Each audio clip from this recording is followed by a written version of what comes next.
आप लोग जानते हो ना अच्छी तरह।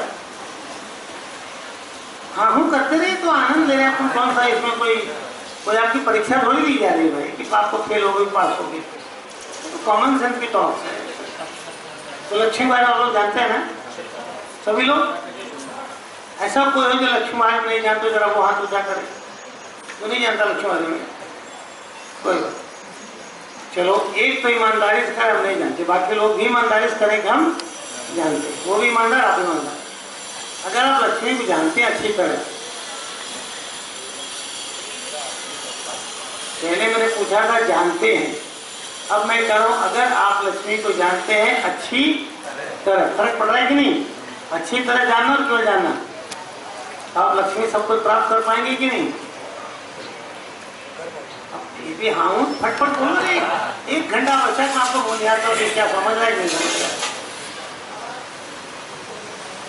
एक होते पंडित जी आएंगे विधि करा के चले जाएंगे, श्लोक बोल देंगे आपके पल्ले एक का अर्थ पढ़ने वाला नहीं है। अच्छा भी है, अर्थ पढ़ेगा तब तो वो कि पंडित जी ये क्या हो रहा है, समझ में नहीं आवा तो अच्छा है। अब अंग्रेजी में कोई गाली कि अंग्रेजी आप पाती नहीं तो आप बोले बहुत अच्छा है, क्या अंग्रेजी झाड़ है, भले गाली देता और अपनी भाषा में गाली दे देता तो आप उसका सब सारा दिखा दोगे दिन में, तो न समझने का भी बड़ा मजा है, समझने का भी मजा है। लेकिन अगर आप लक्ष्मी को अच्छी तरह जानते हैं तो आप लक्ष्मी से बहुत कुछ प्राप्त कर सकते। आप इस बात को सहमत है कि नहीं? समझ है ना? चलो मान लो लक्ष्मी को अच्छी तरह जानते, मान लेता हूँ, और आप उनसे सब कुछ ले भी सकते हो, तो क्या अभी आपने उनसे बहुत कुछ लेने का प्रयास किया या नहीं किया? आप ही के जीवन है भाई। पंडित जी बैठ जाइए, खड़े का एक आसन दे दो बैठने के लिए। आप कोई क्रिया करने जा रहे हैं पहले समझ लीजिए कहाँ आप आए हैं, क्योंकि कालसर्प की विधि तो आजकल कॉमन हो गई है। आज से लगभग 25 साल पहले कालसर्प कराने की हिम्मत किसी पंडित की नहीं पड़ती, सब कांपते थे। मैं पहला व्यक्ति हूँ जिसने कालसर्प को सिंपल बनाया, और वो देखते देखते आज हर पंडित घर में भी यहाँ भी भीतर बाहर सब कालसर्प होने। और अब तो ऐसा हो गया कि एक नाक बाहर देते हैं, बोलते तुम्हारा कालसर्प दूर हो गया। सब जो है सब ठीक है, कोई बात नहीं है। पेट भरने के लिए तो भाई बहुत कुछ करना पड़ता है। जहाँ तक जीविका उपार्जन का सवाल है, हर काम जाएगा, लेकिन जहाँ बात अध्यात्म की आती है वहाँ तो भाई शास्त्र भी घुसता है और देवता। तो एक छोटा सा जिज्ञासा थी कि अगर आप लक्ष्मी को जानते हैं अच्छी तरह तो उससे बहुत कुछ प्राप्त आप कर सकते हैं। तो दूसरा क्या था कि क्या कभी आपने उनसे बहुत कुछ लेने का प्रयास किया या नहीं किया? नहीं किया ना। अब मेरे सामने बैठे हैं कोई 60 साल का, कोई 65 का, कोई 70 का भी, और कोई कम उम्र का भी। तो जो 65-70 वाला प्रयास नहीं कर पाया तो अपने बच्चे को समझा पाएंगे बच्चा ऐसा करके लक्ष्मी आएगी? नहीं समझा पाओगे ना। सीधा प्रश्न पूछेगा डैडी तुमने क्या किया? खैर ये तो आपका अपना जीवन है, जैसे चाहे वैसे करो, हमको उसमें कोई लेना देना नहीं है। आज आप हमें कालसर्प के लिए बुलाया है तो मैं आपको कालसर्प पहले समझा दूँ, ठीक है? कालसर्प की मैं ब्रीफ डिस्क्रिप्शन दे रहा हूँ, जिसको ज्यादा समझना हो तो कालसर्प वहाँ किताब है काउंटर पर खरीद लेना, जिनको सचमुच जानने की इच्छा हो। इसलिए मैंने ये पूछा कि किसको किसको जानने की इच्छा है।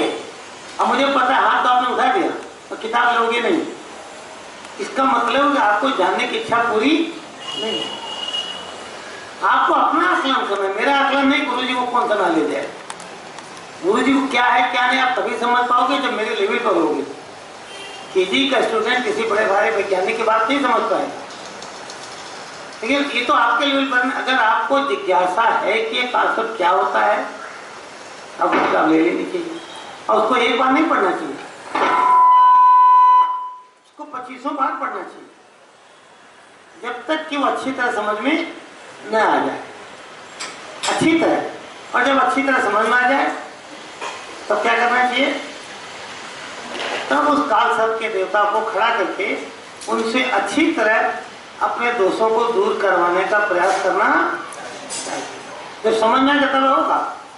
अगर आपको पता है डायबिटीज कैसे कैसे होती है, अच्छी तरह समझ में आया, तब आप फिर चावल भी छोड़ोगे, आलू भी छोड़ोगे, चीनी भी छोड़ोगे।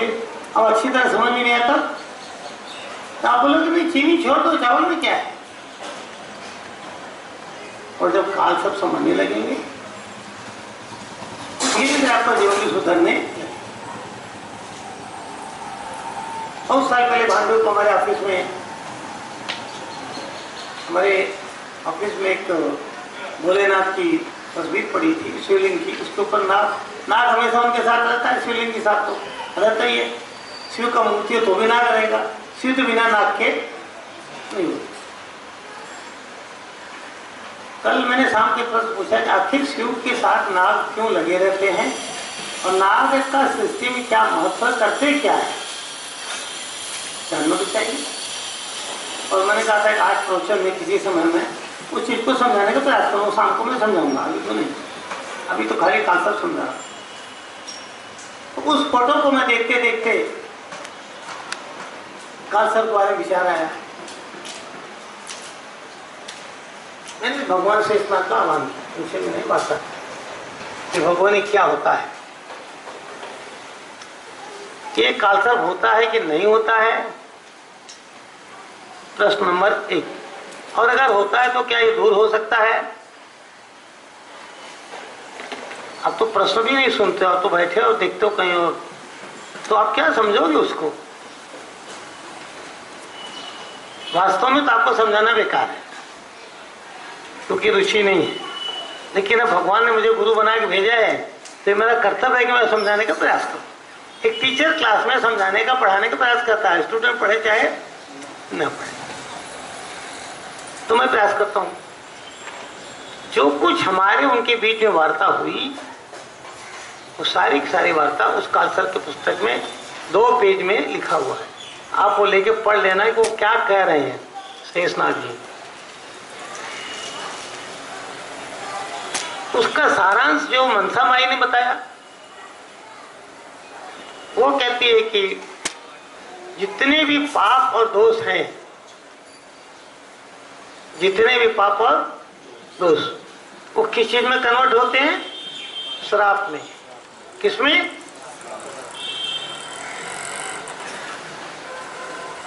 ये मैटर क्लियर है कि इसमें दिमाग लगाना है। वो छोटा सा बात है, तो बचपन से आप लोग सुनते सीखते आते हैं। अच्छा, कितने प्रकार के दोष और पाप हो सकते हैं, यह विचार करो। मगर सारांश क्या है कि जितने भी प्रकार के पाप और दोष हैं या हो सकते हैं, उन सब का फल क्या होता है, केवल और केवल श्राप। और जैसे श्राप लगता है तो बर्बादी। अब समझ में आ गया कि नहीं। तो काल सर्प कुछ नहीं है, काल सर्प केवल आपको इस क्षण तक के लगे हुए श्राप का पूंजीभूत स्वरूप है। इस क्षण तक हो सकता है कि आप विधि करते हुए भी पाप कर जाओ, नया काल सर्प लेके जाओ। समझ लेना अच्छे से, आप करो मत करो मुझे कोई लेना देना नहीं है। न मैं गलतफहमी में हूं, न मैं गलतफहमी में डाल रहा हूं। कोई भी कालसर्प की विधि करने से कालसर्प दूर नहीं होता। ये मनसा का भी कहना, ये शेषनाग का भी कहना, ये मैं कह रहा हूं। तो आप बोलोगे फिर आपने बुलाया क्यों, प्रश्न तो सही है। तो कुछ भी आपसे कराने से पहले मैं स्पष्ट बता दे रहा हूं कि ये क्या होता है, क्यों होता है और ये कहां तक आपको लाभ पहुंचाएगा। तो सारा का सारा वार्ता उस किताब में है, आप उसको पढ़ के समझ लीजिएगा, घर ले जाए। जो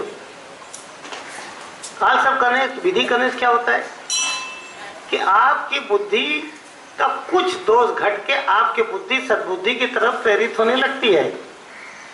इट गेट्स इंस्पायर्ड टुवर्ड्स सद्बुद्धि। वो सद्बुद्धि धीरे धीरे आपको ईश्वर की तरफ ले जाती है।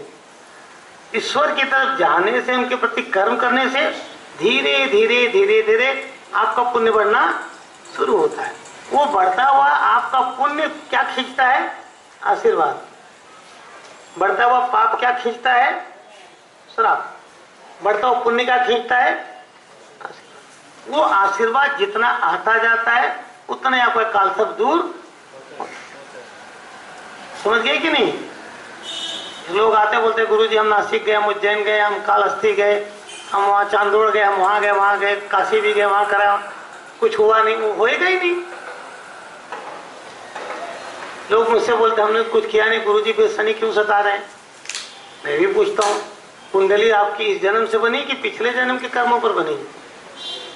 कुंडली कब बनी? उसमें इस जन्म कर्म का कोई लेने देने नहीं है। अभी इस जन्म आप कुछ भी हैं, लेकिन पिछले जन्म का जो आधार है, आधारित कुंडली बताती है। और क्या बताती है? और तो कुछ बताती नहीं। फिर आप बोलोगे हमने ये भी पहना, वो भी पहना, गुरु ये भी पूजा।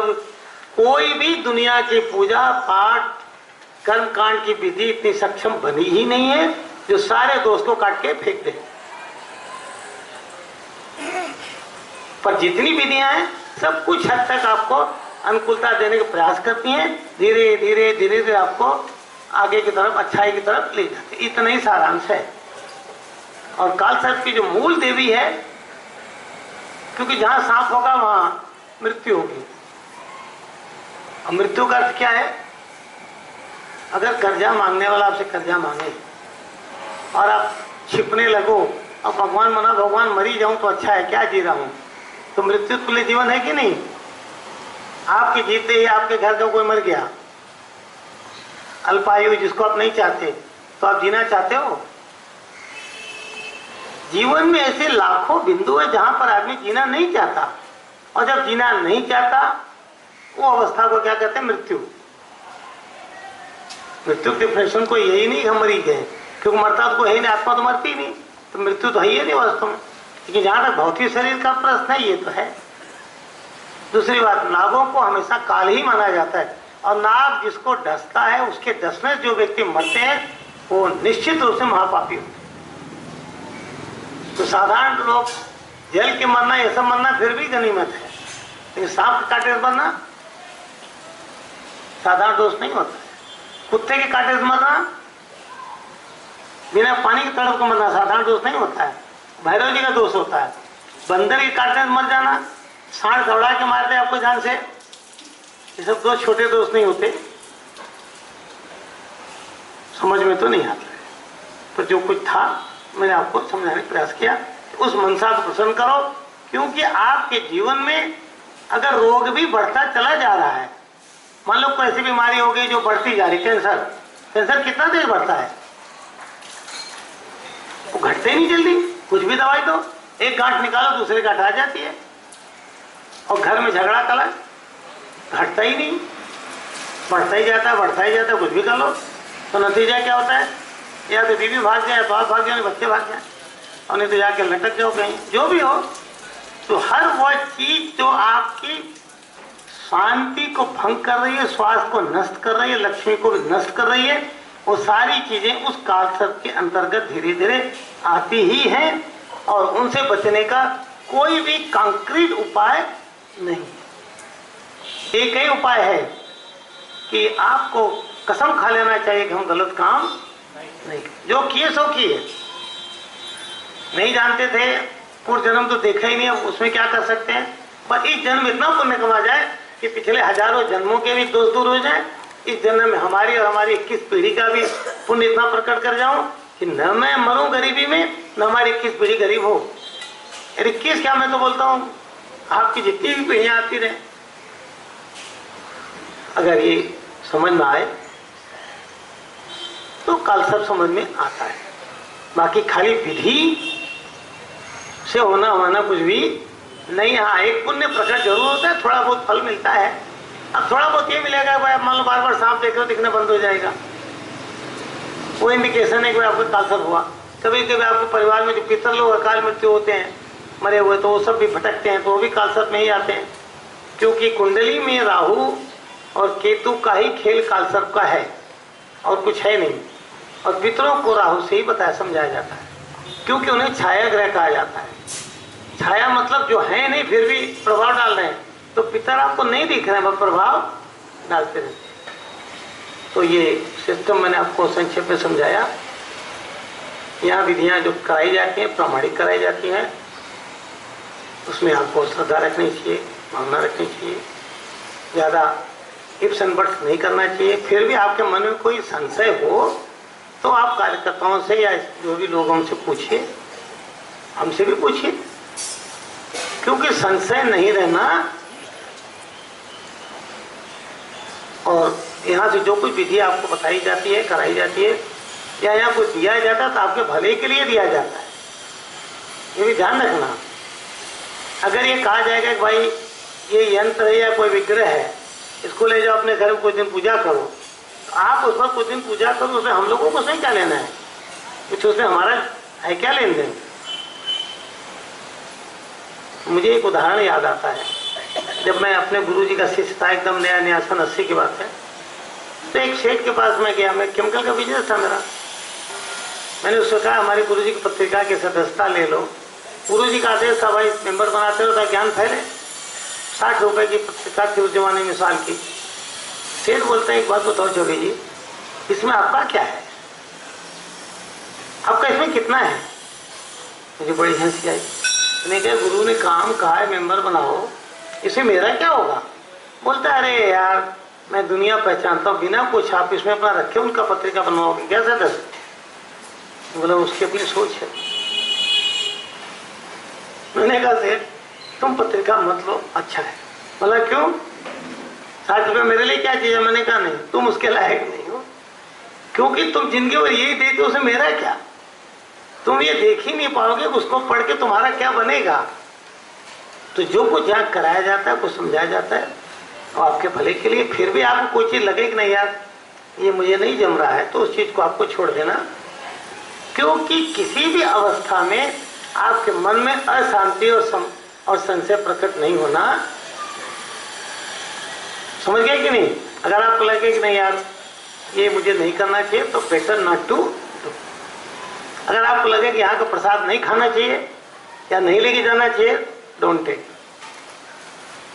क्योंकि वो काम करके कोई फायदे नहीं। जब आपका मन अरे यार ये नहीं करना चाहिए था, वो नहीं करना चाहिए था, ये नहीं करना चाहिए था, वो नहीं करना चाहिए था। अब आप यहाँ आ रहे, मान लो रास्ते में कहीं चोट लग गई, कुछ हो गया, तब चोट लग गई तो क्या आप क्या बोलोगे, अरे काल सब कराने जा रहा था तो कोई चोट लग गई, काल सब नहीं कराना चाहिए। अरे ये भी हो सकता है आपका हाथ पांव सब टूटने वाला है, थोड़ा खरोच लग के रह गया, समझ तो आएगा नहीं ना। जो लास्ट में भी अगर आपको कोई चीज में कंफ्यूजन हो तो मेहरबानी करके क्लियर कर लेना। जो कुछ क्रिया करना श्रद्धा विश्वास के साथ मुस्कुराते हुए, और जब जहां मन में डाउट लगने लगे ना, भैया हम राम को रहे भोलेनाथ, हमको नहीं चाहिए, अब हमसे नहीं समझ पा रहे, हम जाते। ठीक, किसी के मन में कोई संशय पूछ लो, इसमें कई चीजें इन्वॉल्व होंगी। एक नांदी श्राद्ध होगा, एक अभिषेक जरूरी होता है, मनसा की पूजन बहुत जरूरी होती है, नागों की माता मनसा ही है। और एक बार फिर बता रहा हूँ, सारी मनोकामनाएं अटकने लगती हैं कालसर्प दोष से, समझ लो। कालसर्प दोष मीन्स श्राप मीन्स हर काम में रुकावट। तो आपकी इच्छाएं तो अनंत होती हैं, सब में रुकावट। अब उस काल सर्प से अगर दूसरे ग्रह भी टांग अड़ावे तो वो तो ज्योतिष का अलग विषय है। यहाँ तो इस समय तो केवल कालसर्प की बात हो रही है। तो आपको उस समय मनसा का सहारा लेना चाहिए, क्योंकि मनोकामना पूर्ति की देवी मनसा, मन में जो कुछ शक्तिमान हो वही सफलता दे सकता है। और मनसा भगवान शिव की मानस पुत्री है, सारे नाग उनके पुत्र हैं। और नाग की कथा तो भरी पड़ी है चारों तरफ, पुराण कोई भी पढ़ो, नाग के बिना कुछ है नहीं। न नाग के बिना विष्णु है, न नाग के बिना शिव है, न नाग के बिना मनसा देवी है, न नाग के बिना काल भैरव हनुमान, सब नाग वाले। और नाग जब प्रसन्न होते हैं तो संतान की बाधा तो बहुत जल्दी हटाते हैं, और धन तो नाग देते ही है। अब इससे ज़्यादा कोई प्रवचन की मेरी खास अवस्था नहीं है, फिर भी काल सब जानने वालों को किताब अवश्य ले लेनी। और अगर आप और अच्छा चाहते हैं जल्दी प्रसन्न हो तो उस किताब को कम से कम 9-10 किताबें लेकर के लोगों को दान दे देना चाहिए। नहीं दान दे सकते तो पैसा लेके दे दो, ज्ञान तो फैलाओ। उसमें कोई बुराई नहीं। और कालसर्प 12 प्रकार के होते हैं। कालसर्प में 12 नाग मेन होते हैं। कालसर्प में मनसा देवी मेन होती है। उसमें नवग्रहों की पूजा होती है, क्योंकि कुछ भी होने दो संसार में, टांग तो ग्रह ही अड़ाते हैं, लेकिन ग्रह भी टांग वही पाप पुण्य के आधार पर ही अड़ाते हैं। उसमें भी जो राहु केतु प्रबल हो जाते हैं कालसर्प लेके, तब वो ग्रह टांग अड़ाने वाले आपका भट्ठा एकदम मिठा। तो ये इन ब्रीफ नेटवर्क मैंने बता दिया। बोलिए बगला माई की जय। जब आप किसी को बेवजह जबान से हर्ट करते हो ना, झगड़ा, वाणी का जब युद्ध शुरू होता है ना, सरस्वती जब बिगड़ती है, सरस्वती दोष, तब क्या होता है? जैसे आपने पत्नी को या पत्नी ने सास को या सास ने बहू को या किसी ने किसी को या पड़ोसी ने या व्यापारी ने अप्रिय कहा या अप्रिय किया, आपको पैसा दबा दिया, तो श्राप दोगे कि नहीं दोगे? बोलो। आप लड़के जीत नहीं सकते तब क्या कहोगे? जा मैं तुम्हें श्राप देता हूं, कहोगे कि नहीं? और घर के झगड़े में मैं तो अक्सर देखता हूँ, तो बचपन से देखता रहा हूँ। जिन जिन घरों में उठना बैठना हुआ since my childhood till now, चाहे वो कितनों अमीर रहे हो चाहे कितनों गरीब रहे हो, एक चीज हमेशा कॉमन मिली है, परिवार का झगड़ा और एक दूसरे को खूब गाली देना। और श्राप ऐसे लोग देते हैं जैसे कि जा तू मर जा, तू मर जा, पति बोले तू मर जा, पत्नी बोले तू मर जा, वो बोले वो मर जाए, बाप बोले तू मर जा, बेटा बोले तू मर जा। अब जहाँ मर जा का मंत्र जपा जा रहा, मर जा तू भी मर जा, तू भी मर जा, तू मर जा, उस घर में क्या होएगा? तो नाग प्रकट होएगा कि नहीं प्रकट होएगा? राम राम कहो तो कौन प्रकट होगा? बोलो, जोर से बोलिए। रावण रावण कहो तो कौन प्रकट होगा? मर जा कहो तो कौन प्रकट होगा? मैं नहीं मरूं, मैं नहीं मरूं, मैं नहीं मरूं, शिवोहम शिवोहम शिवोहम। तब ये तो आपकी खूबी है, आप क्या प्रकट कर रहे थे? फिर आके बोलो गुरुजी 5 साल हो गया गुरुजी आपसे दीक्षा लेके, कुछ बदला नहीं। अरे बदले कहां से? तुमने बदलने दिया नहीं, क्योंकि सबसे बड़ा कर्म मन वाला है। आप कहें तो मन से सोचो कि हम किसी आदमी को मर्डर कर दिए, तो आपने मर्डर किया कि नहीं? ईमानदारी से बताओ। आपने मन से पूरी स्कीम बना ली, कितने बजे निकलूंगा, इतने बजे वहां जाऊंगा, उसको ऐसा ऐसा मार दूंगा, एकदम पूरा प्लान कर लिया मन से, और मन से आपने मार दिया। मारने के बाद मैं पुलिस को ऐसे ऐसे खिला पिला बच जाऊंगा। कंप्लीट स्टोरी आपने मेंटली प्लान कर ली, बरोबर? तो आपने व्यक्ति को मर्डर कर दिया कि नहीं? मन से तो मार दिया। तो वो मनसा जो है आपको उस मानसिक कर्म का फल नहीं देगी। और अगर आप बैठे सोचते रहे कि नहीं आज मैं अपने पूरे घर का मोहल्ले का भला कर दूंगा, आज मैं सबके अंदर बगला में एक शक्ति भेजूंगा, सबका भला कराता हूं, देखता हूं 1 साल में इतनी तपस्या करूंगा, पूरे घर कुटुंब गांव का मोहल्ले का सबका भला कराऊंगा। और मन से सोच रहा है पहले 1 नंबर घर वाले का भला करूंगा अपने फ्लैट में, विंग नंबर 1 फ्लैट नंबर 1, हे बगला माई, उसके भले के लिए। फिर हफ्ता 10 दिन उसके भले के बाद दूसरे का भला, तीसरे का भला। अब उसका होगा कि नहीं होगा वो आपका मैटर नहीं है, ये जाके आपको देखना है उसका हुआ कि नहीं हुआ। आपका मानसिक कर्म हो रहा है कि नहीं भला करने वाला। और साल 2 साल 3 साल में पूरे बिल्डिंग का आपने भला कर दिया मन से, तो मनसा क्या करेगी आपके लिए? तो ये मन का कर्म है, एक्चुअल कर्म नहीं है, पर ये ज्यादा प्रभावशाली। आए बात समझ में? प्रार्थना जितनी है मन वाली है वो ज्यादा फलदायी। अब मन से सोचो पहले फ्लैट नंबर 1 वाले घर में मैं 1 दिन डाका डालूंगा, प्लान करता हूँ, रेखी करता हूँ पूरा घर की, उसके बाद बच जाऊंगा, फिर 2 नंबर में डालूंगा। पूरी बिल्डिंग में आपने डाका मन से डाल दिया, कुछ दिन बाद क्या होगा? आपके घर में डाका फैलना पड़ेगा, क्योंकि फल प्रकट हो गया जो आपने कर्म किया। अब दोष किसको दोगे? वो क्या ना पंडित जी नासिक में विधि कराई तो गुरुजी फिर भी नहीं, अब कहाँ कराऊं? मैं बोलूँगा अब कहाँ कराएगा? अरे काशी करा चुका, कालहस्ती करा चुका, चांदोट करा चुका, सब तो करा चुका, बगला पीठ में भी करा चुका, अब कहाँ कराएगा भाई? लेकिन कोई कर्म अपने अंदर तो करके देख पहले। अब तुम्हारे अंदर कौन सा पंडित बैठ के विधि बोलेगा? तो अंदर के जितने कर्म हैं वो मन वाले, समझ में आ रहा है कि नहीं? वो बुद्धि वाले होते, उसकी देवी मनसा है। इसलिए पापों से मुक्त होने के लिए मनसा के अलावा कोई मार्ग नहीं है। बोलो बगला माई की जय। काल सर्प यहाँ इस स्थान पे कराने का भाव यही है कि हम समाज को ये सिखा सकें कि भाई वास्तविक काल सर्प होता क्या है, उससे बचा कैसे जा सकता है। और जैसे नित्य कर्म होता है, जैसे पिछले जन्मों के कर्मों का फल कुंडली में दिखता है, तो आज इस जन्म में भी आज तक का जो कर्म है वो कहाँ दिखेगा? कोई स्कैनर है? नहीं ना। कोई विदित होनी चाहिए कि भाई पूर्व जन्म तो ठीक है, पंडित जी को कुंडली देखी और हमने 65 साल तक जो किया वो कहाँ दिख रहा है? तो दिखे नहीं दिखे, पर वो प्रकट तो होगा कि नहीं होगा? तो उसमें भी जो हम गलती किए जा रहे हैं उसको भी रेक्टिफाई करने के लिए बार बार काल सर्प की विधि में भाग लेना चाहिए। जैसे बार बार रोटी खाते हैं, रोज नहाते हैं, बॉडी को स्वस्थ रखने के लिए विटामिन भी खाते हैं, दवाई भी खाते हैं, तो वैसे ही मंत्रों का सहारा भी बार बार लेते रहना चाहिए। और भोलेनाथ का महीना है, सावन महीना, शक्ति का महीना, कल्याण का महीना, कितना अच्छा महीना, मस्त एकदम। और आजकल सांप इस महीने बहुत घूमते हैं और यहाँ तो आते हैं, यहाँ तो आके शिवलिंग के पास बैठे रहते हैं, भैरव को सब लोग देखते हैं, अक्सर देखते हैं। पुराने आश्रम पे तो पानी में आ जाते सब, उनके बीच हमारे साथ एक बार साधना करते हैं, उनकी सब वीडियो देखो तब की। तो सांपों से डरने की कोई जरूरत नहीं है। जिन पर मनसा प्रसन्न उनको सांप नहीं काटेंगे। और कल मनसा भाई ने मुझे एक बात बताई, मेरा अनुभव तो नहीं था कि जितने अग्रवाल लोग हैं उनको बोला कि हमारे नाग लोग नहीं खाते, क्योंकि नाग लोग जो है वो अग्रवालों के मामा हैं। किस रिश्ते से हैं वो सब मुझे इतिहास नहीं पता, पर किसी अग्रवाल को पकड़ के पूछना।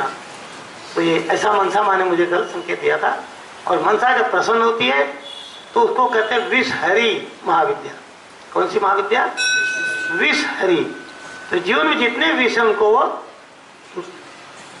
और जब आपके जीवन में से all negativity, all since, all obstacles, all पाप दूर हो जाते हैं ना, तब लक्ष्मी धीरे धीरे आप घर में प्रसन्न होती है। लक्ष्मी उस घर में कभी नहीं अस्थायी होती जहां पाप दोष पड़ा है। तो बोलो बगला माई की जय। 10-15 मिनट के ब्रेक, उसके बाद पंडित जी अपना संकल्प कराइए और अपनी अपनी विधि आप लोग शुरू करें। विधि बज रही है। जय गुरुदेव दया निधि दीना नितकारी। अरे अरे बोल रहे मैं नहीं हूँ। पत्नी बोले अरे वो आए थे गेट पे मांगने वाले, तुझे बोला था ना, बोलते मैं नहीं हूँ। जय गुरुदेव दया निधि दीना नितकारी। जय जगदीश हरे सत्यनारायण देवा लक्ष्मी रमणा पता नहीं, और झूठ बोले जा रहे। कितना बढ़िया क्रिमाण चलता है, चलता है ना। किसी को प्रॉमिस करो, डोंट वरी, मैं तुम्हें हेल्प करूंगा, तुम चलो खड़े रहो, मैं तुमको पैसा लेकर आता हूं देने को। उसके बाद फोन आप, अब आप लगाते रहो, लगाते रहो। ये कितना बढ़िया क्रिमाण है, बराबर। Darling I love you, have faith in me, in front of divine mother, we are made for each other. और कुछ दिन बाद बगला माई की क्या बढ़िया क्रिमाण है। तो ईश्वर सारी सब देखता है, ये समझ के कास्टर में बैठना, समझे कि नहीं। और यहां से जाते जाते अपने बुद्धि में एक बार बिठा लेना कि हमको किसी भी अवस्था में किसी का श्राप नहीं लगना, और श्राप लग जाता है तो कटता नहीं। इस बात को अच्छी तरह समझ लो। श्राप लगा तो कोई देवता नहीं काटेगा श्राप। बहुत बहुत होएगा देवता, बाईपास बताएगा अच्छा ठीक है इतना साल बाद ऐसा होएगा, तो तुरंत नहीं काटेगा। जितने पुराण आपने पढ़े, किसी ने श्राप दिया किसी को, कोई आगे काट दिया क्या? कोई नहीं काटेगा। यही बोलेगा ठीक है अब इतना साल बाद ये होगा तब ये। और अगर गुरु का श्राप लग जाए तो गुरु तो श्राप जल्दी देता नहीं है। अपनी गलती से लग जाए तो खेल बहुत विचित्र होता है। बोलो बगला माई की जय। एक छोटी सी कथा सुना देता हूँ आपको। भगवान शिव की रामायण का प्रसंग है। काकभूषुंडी जी के बारे में लोग जानते होंगे। काकभूषुंडी जी बहुत जन्म पीछे उज्जैन में थे। उज्जैन में कौन से शिव के भाग है? महाकाल। तो गुरु जी थे, शिष्य जी थे। तो शिष्य तो यही काकभूषुंडी थे, तब आदमी थे मतलब। और गुरु जी और वो शिष्य दोनों आ गए उज्जैन मंदिर में दर्शन करने। शिष्य थोड़ा पैसे वाला था, गुरु थोड़ा गुरु लोग पे ज्यादा पैसे कमाए रखते हैं होते हैं। और उसके बाद में शिष्य ने अपना नौकर चाकर से आसन वासन बढ़ा के जगह घेर ली, गुरु को जगह दी नहीं। और खैर गुरु बेचारे आसन वासन को देखते भी नहीं, तो कहीं बैठ के मस्त कर। गुरु जी उधर बैठ के अपना करने लगे। शिष्य ने सोचा कि गुरु जी को देखूंगा तो उठ के पहुंचना पड़ेगा, अब भरी भीड़ में पहुंचू तो मेरी बेइज्जती है। तो बैठ जाइए सब। तो पाँव कोई कैसे छू, तो गुरु जी को देख के शिष्य जी ने इधर उधर घुमा लिए, इग्नोर किया। सब करते रहे और अपना आंख बंद करके लगे माला फेरने। भगवान शिव उसको बर्दाश्त नहीं हुआ, शिव प्रकट हो गए और शिव ने उसको श्राप दे दिया कि अभी का भी तू शांत हो। तुरंत। अब गुरु तो दया वाले, उसने गुरु जी को दया, अरे बाप रे, मेरे आंख के सामने मेरा सिर बर्बाद हो गया। एक माता पिता के लिए उसी के सामने उसके औलाद को कोई श्राप दे दे, कुछ भी कर दे, बड़ा दुख का विषय है। तो गुरु तो माता पिता से बड़ा होता है। अगर समझाया जाए तो नहीं सोचो ठीक है, कौन से गुरु आएंगे गुरु, तो मम्मी भी कौन सी, पापा भी कौन से, तो बीवी भी कौन सी, तो अब दिमाग दिखता है। गुरु जी ने शिव जी की स्तुति की, वो स्तुति बड़ी अच्छी है, नमामि स्मीशा। हाँ, मुझे बड़ा अच्छा लगता है सुनता हूँ। तो उसके बाद शिव जी प्रकट हुए। गुरु जी ने कहा कि भगवान ये तो बहुत अनर्थ हो गया, मेरे सामने आप इसको कुछ रास्ता निकालो, मुक्त करो। शिव ने कहा श्राप लग गया तो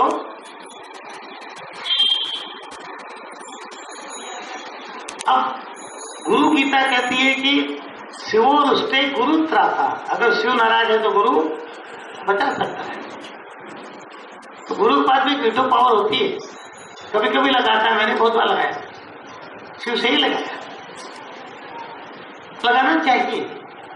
अगर उचित कोई चीज है, आपका दिल कहता है आपको कोई पावर तो लगाओ, नथिंग रॉन्ग, पर दुरुपयोग के लिए पावर कभी नहीं लगानी।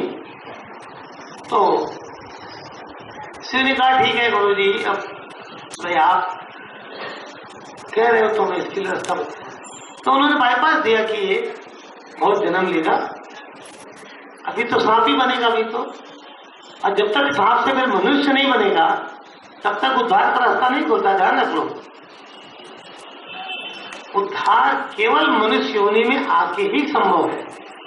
और भगवान की कृपा कि हम लोग इस समय मनुष्य शरीर में हैं, तो इसमें जैसी गलती न हो जाए सांप बन जाए, असर के वो भी भाव है। तो कोई भी किसी का भी श्राप आपको सांप बना। आगे का किस्सा तो मैं नहीं बता रहा हूं, पर शिव ने कहा कि ठीक है, ये हर जन्म में इसको ये याद रहेगा कि ये कौन था, और आप लोगों को कुछ भी याद नहीं कि आप कौन थे। एक प्लस पॉइंट दे दिया। तो उस प्लस पॉइंट से उस व्यक्ति को ये ध्यान था कि मैंने गलती की है, गुरु के सामने शिव का अपराध हुआ है, मुझे अपराध दोबारा नहीं करना है। धीरे धीरे धीरे धीरे वो फिर मनुष्य बना, फिर तपस्वी बना, फिर लोमस ऋषि के पास गया, राम कथा उनका नाम है, फिर वहां लगा रहा। लेकिन उतने जन्म पीछे की उसकी जो फालतू की बात करने की आदत थी वो नहीं गई। वहां भी tip tip tip tip tip tip tip tip tip लोग करते रहते थे, दिमाग चाटते रहे, वहां भी चाटने लगा। और गुरु जी भी गुस्से में, उन्होंने श्राप दे दिया, कौवा हो जाए। हाँ, गुरु ने श्राप दे दिया। यहाँ किसने श्राप दिया था? तो शिव का श्राप का बाईपास तो निकला। गुरु ने श्राप दिया कौवा हो जाए, तो कौवा ही रह गया। लेकिन फिर गुरु जी को दया आई, यार ये क्या हो गया। तो गुरु जी ने कहा कोई बात नहीं, तू कौवा ही रह। कौवा बन के भी जो कुछ मनुष्यों को प्राप्त होगा तुझे प्राप्त होगा, और राम का तू अनंत भक्त रहेगा और तू अजर अमर चिरंजीवी हो जा। तो जब जब राम अवतार लेते हैं तो उनसे मिलने काकभूषुंडी ही जाते हैं, महान है, पूजनीय। और वही काकभूषुंडी का आश्रम में भगवान शिव भी बहुत दिन तक तपस्या किए, गरुड़ का भी संशय वही कटा। कितना लंबा है, बोले मंगलमय कीजिए। सारांश यह कि शिव का श्राप तक तो कट गया गुरु वाला। और मैं कह रहा हूँ कि काल तक में जो 12 श्राप में, मैं कुछ देर पहले कहा था जिनको काल तक जाने की इच्छा किताब ले लें, और मुझे उतना कोई लिया नहीं होगा, लेगा भी नहीं। शाम को घर तो अच्छी तरह मालूम कि ज्ञान है तो कोई लेना देना है ही नहीं। फ्री ज्ञान मिलता हो, मैं किताब बांट दूं तो अच्छा है, खरीदना पड़े तो। जितने हनुमान चालीसा बाजार में लोग पढ़ते हैं ना वो फ्री के रहते हैं, खरीद के पढ़ने वाले तो मैंने बहुत कम देखे। होना कैसे चाहिए, खरीद के पढ़ो, लोगों को भी बांट, होना ऐसा चाहिए।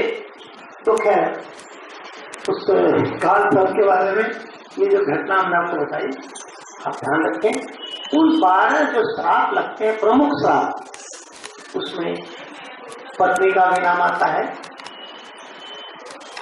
ध्यान रखना। तो कौन कौन से श्राप आ रहे हैं वो पढ़ लेना, कि श्राप से कौन सा काल सर्प दोष बनता है वो पढ़ लेना। काल सर्प दोष से 12 नागों के नाम हैं, 12 मेन काल सर्प दोष होते हैं, बाकी उप काल सर्प दोष होते हैं। जैसे एक मेन प्राइम मिनिस्टर, फिर होम मिनिस्टर, फिर डिफेंस, फिर नीचे म्यूनसिपलिटी लगाते बहुत होते हैं ना, जैसे काल सर्प बहुत होते हैं, वो पढ़ लेना, समझ में आता है। अगर आप अपनी कुंडली देखो उसे समझ में कि मेरी वाली कुंडली में कौन सा नाग वाला दोष है,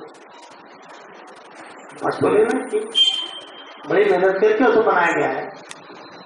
तो उन 12 नागों के नाम से हर महीने में आपको घर में इन विधियों को संक्षिप्त रूप में स्वयं कर लेना चाहिए। बार बार कुंडली की जरूरत नहीं, बार बार गुरु जी की जरूरत नहीं। हर महीने की जो शुक्ल पक्षी पंचमी आती है उस दिन आपको अपने घर से छोटी विधि बड़ी विधि, उस समय कोई जरूरी नहीं कि आप 9 नाग लेके बैठे, 1 नाग लेके बैठे, रुद्राक्ष रख लें, सारे कष्टलिंग वो रख लें, नहीं हो कोई बात नहीं, कि रुद्राक्ष रख लें, वो भी नहीं हो। अब शिव गणेश जैसा वैसे देवता है ना, गणेश तो गोबर के बना दो उसमें बैठ जाते हैं। हमारे गांव में तो गोबर गणेश बनते हैं, सब गोबर लिया। अब ऐसा देवता कौन सा गोबर से देवता बना दो, नहीं कोई सुपारी ले लो भाई, बांध दो लाल लाल, तो शिव हो गए, गणेश हो गए, सब। तो ऐसा जरूरी नहीं कि आपके पास कौन सी चीज है कहाँ हो। और ये शिव तो क्या है, पानी चढ़ा दो तो भी ठीक, नहीं चढ़ाओ पापा को मुंह फुला दो तो भी खुश, बड़बड़ा दो, कुछ भी करो, ताली पीटो तो भी खुश है। और काशी लोग कैसे करते हैं वो तो हमें बताएगा कभी। मेरे कभी सारा से हर पंचमी को इन विधियों को संक्षिप्त से संक्षिप्त कर लेना, कुछ नहीं करना, पानी रखकर उसको जल डाल के हे मनसा माई, हे मनसा माई, ये 9 नागाय नमः, 9 नागाय नमः, श्री मनसा, जो भी मनता हो, whatever, minimum to minimum 1 minute में कर सकते हो, 10 मिनट में कर सकते हो, 50 घंटों में कर सकते हो। देवता स्मरण मात्र से प्रसन्न हो जाते हैं। और अगर आप ऐसा करते हैं तो श्राप हटते हैं। लेकिन जो मैंने कहा पत्नी का भी श्राप है, माता का भी श्राप, तो उसे 12 श्राप पढ़ो, तो चलो पिछले जन्म के पत्नी का या पति का जो श्राप हो तो इस जन्म में लिया जाए उसका श्राप, कि नहीं लिया जाए? जोर से बोलिए, कुछ लोग मुंह नहीं खोल रहे, नहीं ले रहे, मुंह खोल के बोलिए ना। तो मुझे पता चले बगला मैंने आपकी जवाब दवाई नहीं है, यहाँ से जवाब दबाने वाली नहीं है, खुले नहीं देती। आदमी सच तो फट से बोलता है, झूठ खुलता नहीं है, क्योंकि वो दबाती रहती है उसको। जब वो खोले सच तो सरकार पकड़ लो ना, तो मुस्कुराइए कि जन्म में किसी भी महिला का श्राप पुरुषों को नहीं देना, खास करके वृद्धा का श्राप तो, और वो भी विधवा हो तो भूल के भी मत लो, सपने में भी लग जाए ना श्राप किसी विधवा का, तो जाओ उसके प्राचीन तो उसका विधान ढूंढो, पंडित जी गुरु जी कौन सा विधान है, सपने में श्राप लग गया। अब आप बोले सपना सपना है गुरु जी, सपना सपना नहीं, सपना बहुत कुछ है। तो ध्यान रखिए। दूसरा, कन्याओं का श्राप, 5 के 12 हम लोग पढ़ते हैं, बलात्कार, 4 साल की लड़की, 2 साल की लड़की, ये व्यक्ति कितने जन्मों तक भोगेंगे कल्पना नहीं किया जा सकता, क्योंकि वो छोड़ने वाली नहीं है। अनादिकाल तक ऐसे व्यक्ति भोगते ही रहते हैं। और इनकी जब अगली कुंडलियां जब बनती है, जन्म लेते हैं ना, तो ऐसा कोई कॉम्बिनेशन है नेगेटिविटी का नहीं है जो उनकी कुंडली में न रहता हो। मैंने से बहुत कुंडलियां देखी, हजारों, जहां पूरा का पूरा खेल एकदम जीरो है, कुछ भी नहीं है, और वो ऐसी तरफ से मत। ये जो बलात्कार या चोरी डकैती बेईमानी सब होती है, ये पता है क्यों होती है? इसको कोई पुलिस कानून नहीं रोक पाएगा कभी। पहले इसलिए नहीं होता तो लोगों को धर्म का भय था, अब लोगों को धर्म का भय नहीं। तो आप इस बात को समझें कि धर्म बड़ी अच्छी चीज है, इसके भय से सब बचा रहता है, और हमें ऐसा कोई भी अधर्म का आचरण नहीं करना चाहिए, हमको श्राप लगे। एक कन्या का मान लो कोई बलात्कार करता है, तो उसका तो जीवन नरक हो गया, तो वो तो जीवन भर श्राप देगी, प्लस उसके परिवार वाले भी दुखी होंगे, वो भी श्राप देंगे। तो कितना श्राप इकट्ठा करोगे भाई? क्या तुम्हारी चमड़ी एकदम स्टील से मजबूत बनी क्या कि सब झेलते रहोगे? रिसर्च करना चाहिए कि जितने इस तरह के लोग हुए पिछले 500 सालों में, उनका फाइनल एंड क्या हुआ, तब समझ में आता है धर्म की गति। बोलो बगला माई की। किसी भी अवस्था में हमारी बुद्धि विकृत न हो, हम काल सर्प के चपेटे में न जाए, और राहु हमको खाए नहीं। और राहु भगवान सूर्य को नहीं छोड़ता, राहु चंद्रमा को नहीं छोड़ता, राहु के सामने कोई भी ग्रह कुछ कर नहीं पाता, ध्यान रखना। और वो राहु किसने बनाया? भगवान शिव की विशेष देन है, गर्दन कटवा के उसके डबल पावर कर दी कि तो दो पार्ट हो जा, राहु भी केतु भी। ये ईश्वरी खेल समझ में नहीं आते, तो मनसा समझ में नहीं आएगी, शिव भी समझ में नहीं आएंगे। पर एज ए गुरु आप समझा रहा हूं कि आप कोई भी गलत कार्य कभी भी न करें, सपने में भी नहीं। बोले बगला माई की। अब इसके बाद हम क्या करेंगे? मुस्कुराएंगे, और सारा काम कैसे करेंगे? श्राप देने की भी मान लो नौबत आ जाए लाइफ में, क्या करना चाहिए? पहले मुस्कुरा लेना चाहिए, और अगर आप मुस्कुरा ले श्राप निकलेगा ही, क्योंकि श्राप देना कोई अच्छी आदत नहीं है, समझ लेना।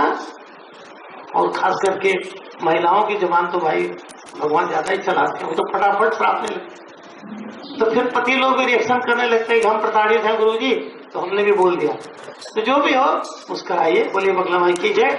हम लोग जीवन जिएंगे बिना श्राप का, हमारे घर में श्रापा श्रापी का खेल हम लोग नहीं खेलेंगे।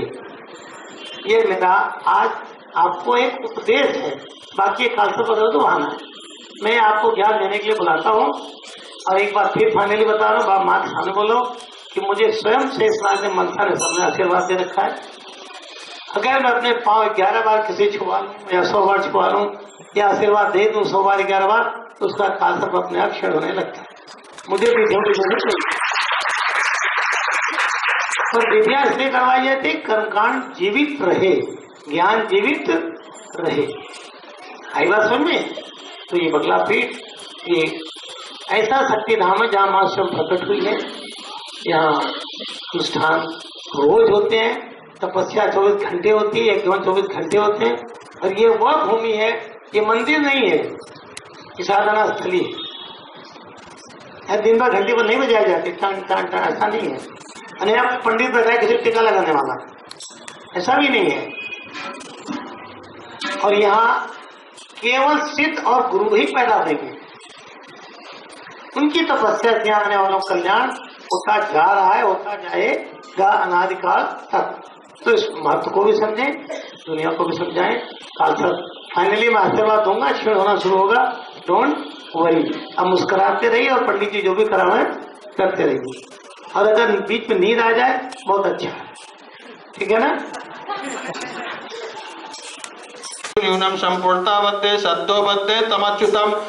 हरि ओम तत्पुरुषाय विद्महे महादेवाय धीमहि तन्नो रुद्रः प्रचोदयात्।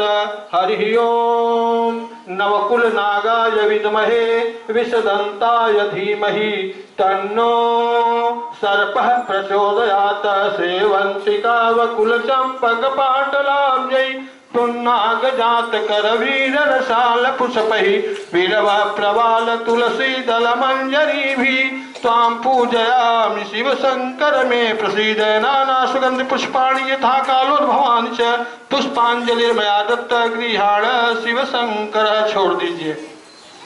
अब आपको वो जो रुद्राक्ष है वो तो ले जाना है, केवल पार्थिव पूजन में विसर्जन का प्राविधान आता है, बाकी तो भगवान भोलेनाथ कण कण में विद्यमान है।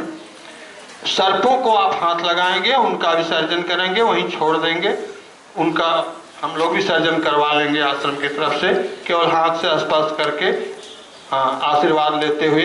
ओम नमो सर्पेभ्यो ए पृथ्वीव्यामे दिवे खामन्न मेघवातेभ्यो दश प्राचीर दश दक्षिणा दश प्रतीचीर दशोदीचीर थोर्वाहा तेभ्यो नमो अस्तु तेनो वन्तु तेनो मृदयन्ते यत् पुने देवावतावेतु। अब हाथ जोड़ के फिर क्षमा प्रार्थना करेंगे भगवान भोलेनाथ से। पापोहम पाप कर्माहम पापात्मा पाप संभव त्राहिमां पार्वती नाथ सर्वपापहरो भव। आवाहनम न जानामि तवार्चनम पूजां चैव न जानामि क्षम्यतां परमेश्वर। मंत्रहीनं क्रियाहीनं भक्तिहीनं सुरेश्वर यत् पूजितं मया देव परिपूर्णं तदस्तु मे। आत्मा त्वं गिरिजापतिः सहचरा प्राणः शरीरं गृहं पूजां ते विषयोपभोग रचना निद्रा समाधि स्थितिः संचारः पदयोपदक्षिण विधि स्तोत्राणि सर्वांगिरौ यत्तत् कर्म करोमि तत्तदखिलं संभो तव आराधनं करचरणितं वा कायजं कर्मजं वा श्रवणेन्द्रियं वा मानसं वापराधं हितं अहितं वा सर्वमेतत् क्षमस्व। जय जय करुणाब्धे श्री महादेव शंभो। ओम नमः शिवाय। थोड़ा जल लेके समर्पण करेंगे। अन्य देवता बगला पेट नाग पंचमी का दिन इस महान अवसर पर बड़े बड़े भाग्यवान हम लोग आए, जो कुछ विधि की तो इसका हमें आप आशीर्वाद प्रदान करें। मना जी बोले।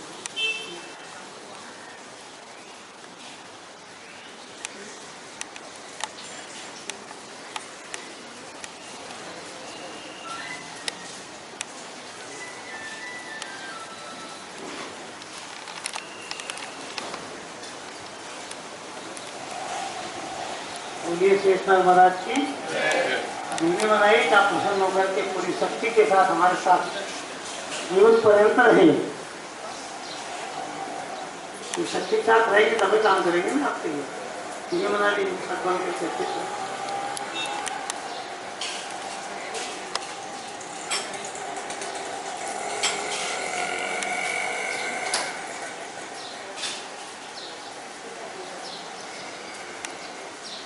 और जब आप फलाहार करेंगे, फलाहार के बाद 5 मिनट शांति से बैठ के सोचने समझने का प्रयास कीजिएगा क्या क्या आपको बताया गया, क्या क्या आपने किया। अनाड़ी इधर मत जाइएगा। 5 मिनट एकांत में बैठे, भाई क्या सीखा, क्यों आए कि नहीं पाए, विचार करके जाना। मैं फिर भी याद दिला रहा हूँ कि आज से हमारा संकल्प क्या होना चाहिए कि हम क्या करेंगे। जो से बोलिए कोई हाँ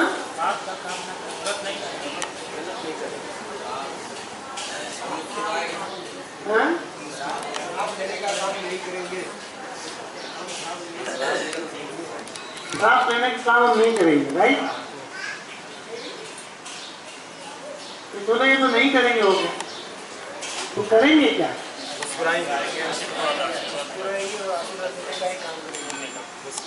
आशीर्वाद तो उसको मिल सकता है जो आशीर्वाद दे सकता है,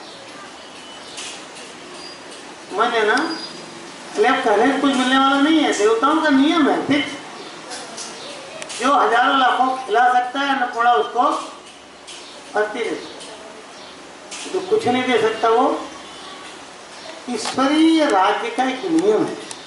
उस नियम को बोलते हैं law of abundance, universal law of God. हमारे योगानंद जी का ये टेक्निक है लॉ ऑफ अबंडेंस। मतलब ईश्वर के पास कोई चीज कमी, हवा कितना है भगवान के पास, धरती कितनी है, पानी कितना है, आग कितना है। आग जितनी समुद्र में से भी आग प्रकट हो जाती है, पेड़ में रगड़ जाए तो भी आग प्रकट हो जाती है, और इतनी है कि दो आदमी टकरा जाए तो भी आग प्रकट हो जाती है। तो भगवान के कोई चीज कमी नहीं है। आपको क्या लगता है भगवान के धन की कमी होगी? वो भी नहीं है। एक एक आदमी के पास अरबों खरबों रुपया है, हर एक आदमी को एक पाव नहीं खरीद सकता। उसको बोलते हैं लॉ ऑफ अबंडेंस। तो जिसने बड़े बड़े बीज लगाए हैं वो फिर कई एकड़ की खेती काटता है, और जिसने लगाया ही नहीं वो क्या काटेगा? काटेगा। तो आशीर्वाद लेना है तो आशीर्वाद देना सीखो पड़ता है। तो अब आप जो भी मिलेगा उसको आप क्या देते फिरेंगे? काल सब समझना कठिन है, और समझ में आएगा तो उसे बचना बहुत आसान। ऐसा करो ही मत। और अगर आप पर सचमुच सब देवता प्रसन्न हो गए तो नाग आपको देखेगा तो पता है क्या करेगा? आपको देखेगा तो मुस्कुराएगा। अब आपकी सामर्थ्य अगर है उसकी आंख आंख मिला सको तो तब उसकी मुस्कान समझ में आएगी ना। किसी की मुस्कान कैसे समझ में आएगी भाई? बताओ। आप किसी की तरफ देखो, अब आप उससे आंख ही नहीं मिला सकते, तब उसकी मुस्कान समझोगे, उसकी हृदय भाव समझोगे? और आंख इसलिए नहीं मिला पाओगे, आपके मन में चोर होगा तो आंख मिलेगी? आपको मिलाए रखना। अगर हम अंदर से पावन पवित्र हैं तो घंटों मिली रह सकती है, और अगर अंदर से गड़बड़ है तो पलक झपक जाती है। तो नाक मिले तो भी आप आंख मिलाइए, आप मुस्कुराइए वो भी मुस्कुराइए। हमारे गुरुजी ने जब हम लोग को सिखाते थे तो एक टेक्निक सिखाई।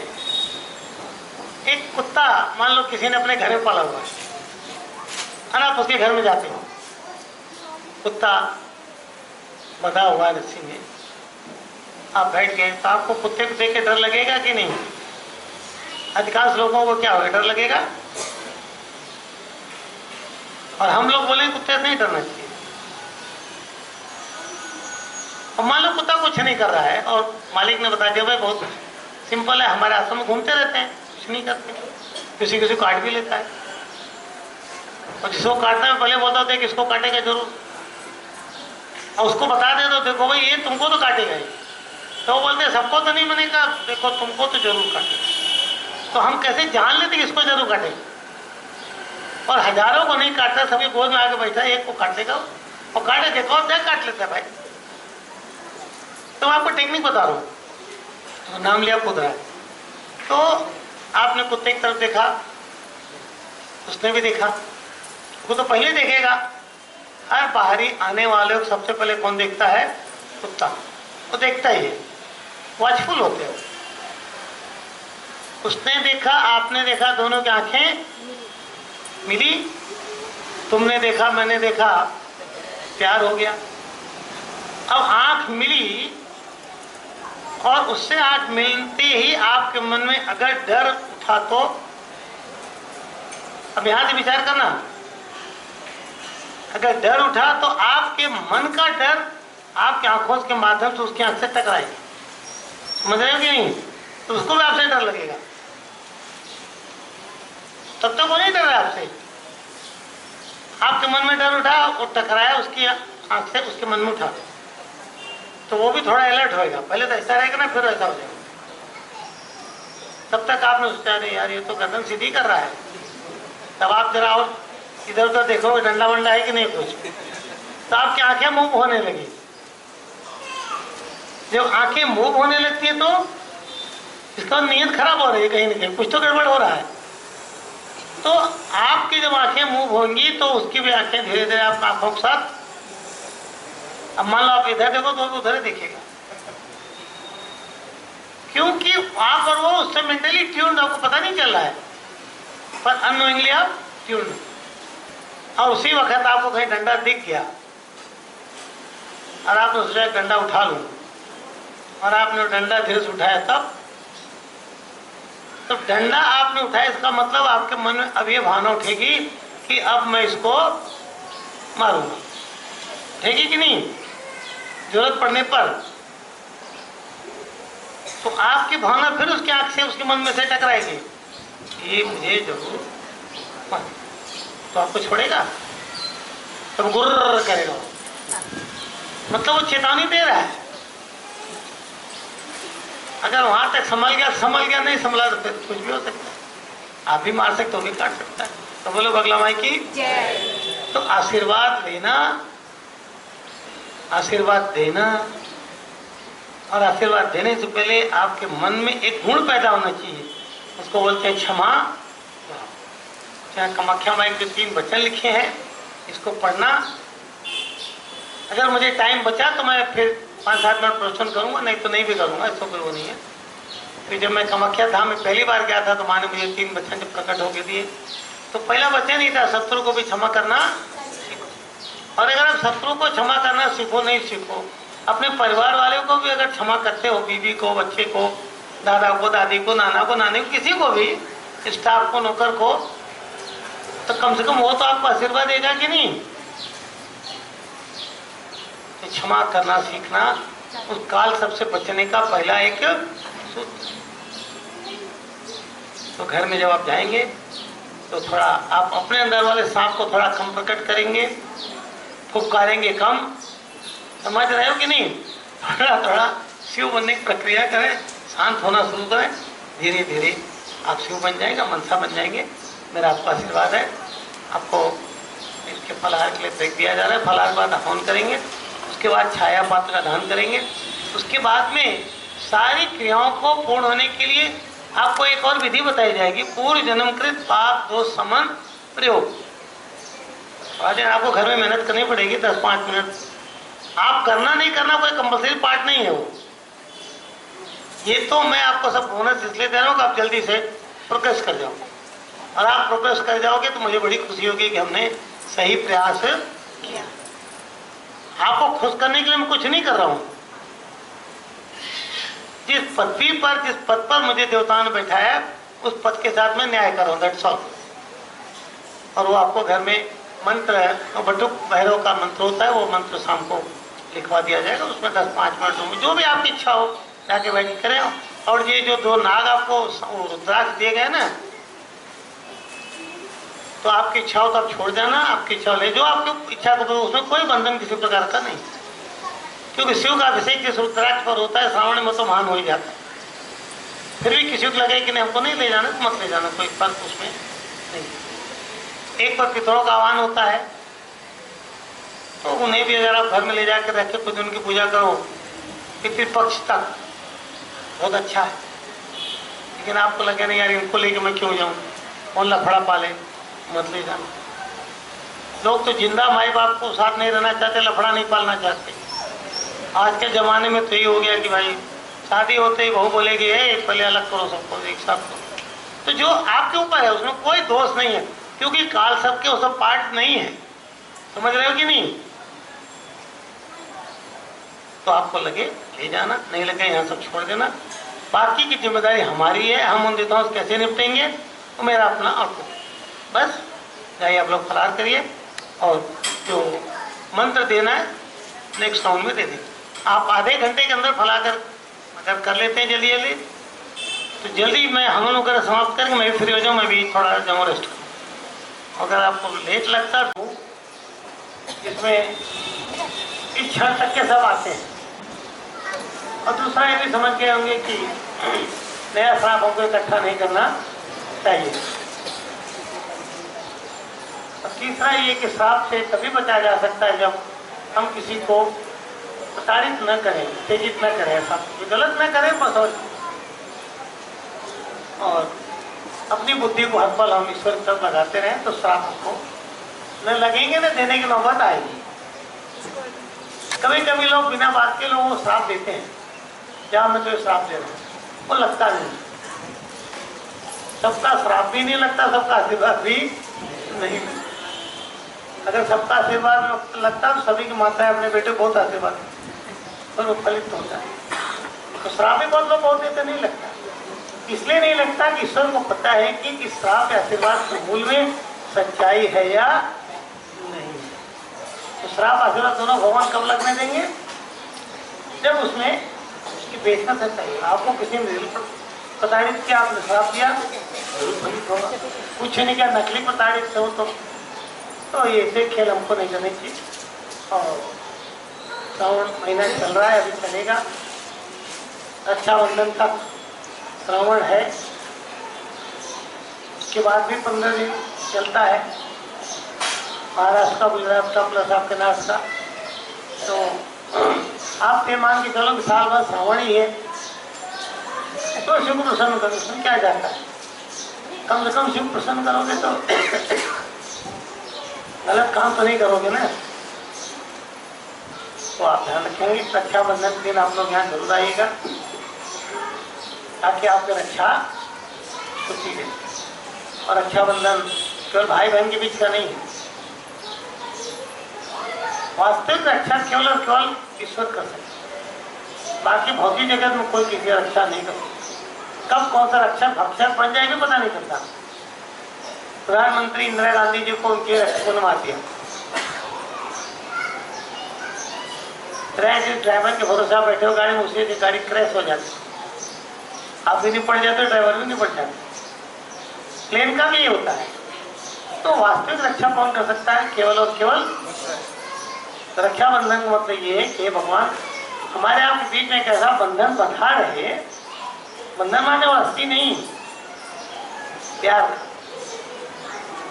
क्या भगवान रक्षा करते। तो भगवान केवल उन्हीं की रक्षा करते हैं जो सत्कर्म करते हैं, अन्यथा वही भगवान देवी बन के, राम बन के, कृष्ण बन के बहुतों को काट भी देते।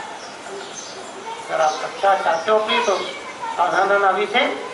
और उस दिन आकर के आप यहाँ गायत्री जयंती होती है, गायत्री माता का दिन होता है जिस साथ मनसा का दिन। तो उस दिन आकर के आप गायत्री माता खूब जप करिएगा, हवन करिएगा, जो कुछ आपसे बने, क्योंकि बगला पीठ बना ही आप लोगों के कल्याण के लिए। मैं तो नहीं रहूँगा उस टाइम, देखता रहूँगा, लेकिन आप। और उस रक्षाबंधन दिवस को मैंने डिवाइन प्रोटेक्शन डे नाम रखा है। क्या नाम रखा है? तो जैसे आप लोग मनाते हैं ना फ्रेंड्स डे, लवर्स डे, ये डे, फादर्स, मदर्स, तो उस डे को कैसे मनाओगे? तो उसमें भी सबको भेजना है message, Facebook, WhatsApp, divine protection day, divine protection day, let God and guru protect you, divine protection day, you will celebrate divine protection day. तो आप लोग लवर्स डे, फ्रेंड्स डे कैसे मनाते हो? कोई देव देवा थे, तो ये दिन कैसे मनाओगे? जैसे भी आपको मनाते हैं, सब कुछ बोलूँगा नहीं। बहुत साल पहले 31 दिसंबर को नोएडा में मैंने एक यज्ञ कराया था। यज्ञ तो कई दिन का था, लेकिन पूर्ण होती 31 को। तो मैंने कहा कि हम लोग एक हनुमान क्लब की स्थापना करेंगे। तो लोगों ने पूछा कि हनुमान क्लब की स्थापना करके क्या करें? मैंने कहा 31 तारीख के दिन वो काम करेगा वो हनुमान क्लब, क्योंकि संसार में सबसे ज्यादा दारू किस दिन पी जाती है? 31 दिसंबर, मैक्सिमम दारू। और आपको पता है, रात को जो 12 बजे लाइट पूछती है क्या क्या होता है राम जाने। तो जो भी होता है तो होने दो। असुरों का महातांडव इस धरती पर सबसे ज्यादा कब बढ़ता है? 31 in the name of new year celebration. तो उस समय एक अच्छे भक्त को क्या करना चाहिए? खुद तो बच जाए, अपने परिवार को बचा, इतना होना चाहिए कि नहीं? अब मुखिया ही चला जा रहा है कहीं, तो उसका परिवार नहीं जाएगा। फिर आगे बोले गुरु जी मेरा बच्चा सुनता नहीं, क्यों बिगड़ गया? अरे क्यों बिगड़ गया बच्चा तेरा? तू कोई मुझसे क्यों पूछ रहा है? अब मैंने तो चक्र वो ज्ञान तो पेट में ले लिया ना, तो बनाया बिगाड़ आपने पेट में रखा। गुरु जी क्या करेंगे? नहीं गुरु जी इसको आपके शरण में दे रहे हैं। गुरु जी क्यों शरण में लेंगे भाई? और अगर गुरु जी शरण में ले लेंगे छोड़ के जाओ, उसको कमाने लायक बना, कमाई भी गुरु जी रखेंगे। तब तुम बोले किसके बाप हम हैं कि आप हो गुरु जी। भौतिक जगत में गुरु शिष्य के बीच में कोई लेना देना नहीं। आपका बैंक बैलेंस आपका, आपकी प्रॉपर्टी आपकी, आपकी पत्नी आपकी, आपकी गाड़ी आपकी, जो कुछ मेरी है भौतिक जगत वो मेरी। हमारे आपके बीच में भक्त और भगवान गुरु शिष्य के बीच में सारे संबंध आध्यात्मिक मानसिक आत्मिक होते। समझ में आया कि नहीं? उस गायत्री जयंती के ना करके आप लोग कम से कम 24 माला गायत्री की जप करें। उस दिन में मैं चाहूंगा कि अखंड हो 24 घंटा हो, ताकि गायत्री आपको सत्य प्रदान करे और महान से महानतम मंत्र अगर तो उसका सारांश है, भगवान मेरी बुद्धि को अपनी ओर ले दियो ना, मेरी तरफ ले चल माता, अपनी तरफ मेरी बुद्धि को। और जब अपनी तरफ ले जाएगी तो आप आसुरी वृत्ति की तरफ नहीं जा सकते, पाप आपसे होना संभव। उस दिन को भी मनाइए। इतने तीज त्योहार हमारे हिंदुओं में रखे गए, हर त्योहार को मनाइए। दिवाली आवे उसको मनाइए, धन की बड़ी जरूरत है। धनतेरस आवे कुबेर की बहुत जरूरत है। अक्षय तिथि आवे मातंगी की बहुत जरूरत है। हर तिथि, होली आवे उसका अपना महत्व है। नवरात्रि आवे तो उसका महत्व तो क्या कहना, गुप्त नवरात्रि आवे तो उसका महत्व है और दिनों का अपना महत्व है। तो ये देश की जो रचना अध्यात्म से जोड़ के बनाई गई है ना, बहुत विलक्षण। और आपको स्मार्ट सिटीजन बन के, स्मार्ट डिसाइपल फ्रॉम बगलामुखी या स्मार्ट डिवोटी जो भी आप समझो, हर स्मार्ट स्पिरिचुअल पर्सन बन करके एकदम स्मार्टेस्ट एंड फास्टेस्ट मोड में जाना चाहिए। अर्थात सनराइज से लेकर के अगले दिन नेक्स्ट सनराइज तक आपके मन से, मस्तिष्क से, शरीर से, दिमाग से, सारे ज्ञानेंद्रिय कर्मेंद्रिय से केवल ईश्वर के हेतु ही कर्म होने। निश्चित रूप से लक्ष्मी आपके साधन घूमेगी। बेईमानी शॉर्टकट से लक्ष्मी आप घुमाने से परमानी वो छोड़ के चल देती। तो ये तो आपको साधन।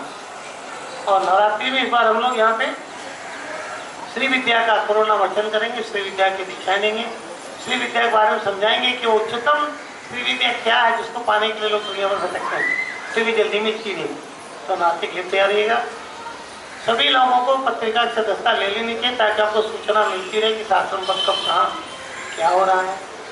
और आप अपने सुझाव भी दें कि हाँ गुरु जी ये करवाना चाहिए, वो करवाना चाहिए। और अगर कहीं कुछ असुविधा हो रही हो तो भी बताएं कि गुरु जी यहाँ ये कमी है, ताकि सुधारा जा सके। मुझे भी मिले, आपको भी मिले। और इस आश्रम को, इस शक्तिपीठ को अपना समझ के व्यवहार करें, तो भी आप अपना समझ व्यवहार करें। मुझे बगला माई की। अब किसी के मन में कोई संशय हो आप पूछें, ताकि मैं स्पष्ट कर दूँ। डाउट लेके मत जाना है। किसी मन में कोई संशय, कोई प्रश्न, कोई जिज्ञासा हो कुछ नो करिए। ठीक, तो चलिए, आप लोगों ने छाया पात्र में अपना चेहरा देख लिया। काल सर्प वालों ने कार्यक्रम समाप्त हो रहा है। मैं आपको आशीर्वाद दे रहा हूँ अपने उस आशीर्वाद कोटे से जिसमें मुझे देवताओं ने आशीर्वाद दिया कि तुम 11 बार अगर कोई संस्कृत करे तो काल सर्प दूर कर सकते हो। बहुतों का तो पहली बार है, बहुतों का 11 बार से ज़्यादा भी है, तो पुराने हैं। चिंता मत कीजिए, हर जगह मैं आपके साथ रहूँगा। और अपना नाम, पता, ईमेल, फ़ोन नंबर देके जाए ताकि आपको मैसेज करके भविष्य के कार्यक्रम बताया जा सके। और पत्रिका आपके यहाँ भेजी जाए। जिनके पास ईमेल हो वो हार्ड कॉपी न मंगा के सॉफ्ट कॉपी मंगाएं, क्योंकि वो ईजी होता है पहनने में। फिर भी जिसकी जो इच्छा हो। और यहाँ पे सारे सेंटर्स चालू है, ज्योतिष के भी, साधनाओं के भी, दीक्षाओं के भी, शिव के भी। ऑल इन ऑल एक ऐसा सेंटर है जहाँ 24 घंटे यह केवल जब तक जितने अनुष्ठान, पूजा पाठ, कार्यक्रम यहाँ होते उतना कहीं हिंदुस्तान में होता नहीं, वर्ल्ड वाइड नहीं होता। चलो आप सबको आशीर्वाद है। मंगला माई की, मनसा माई की। हे मनसा माई, शपथ कृपा कर जो भी भाग लेने आए हैं मैं आप सबको आशीर्वाद दे रहा हूँ।